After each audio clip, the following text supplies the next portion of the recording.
it's tough for me to see on LinkedIn, like 400 applications, 250 applications, right? And like, sure, some of the people that applied for that may not be qualified, but that's a lot more noise than what we saw maybe this time last year as far as applications go. So the hard thing about that is if you're just submitting an application, it's going to make it really hard to cut through the noise and get noticed, right?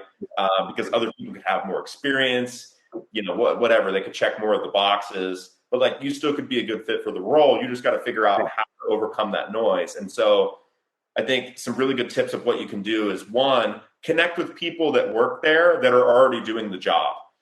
And why that's important is, one, you can get a sense of who the people that are in that role today, what do they like? Do they like it?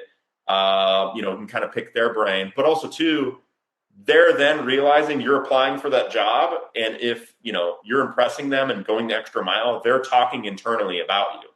So if somebody's applying for an SDR role in my team and I haven't met with them yet, but a couple of my SDRs have met with you and they're telling me like, oh, hey, this Paul guy, he's been like going crazy. He added us on LinkedIn. He's been talking with us.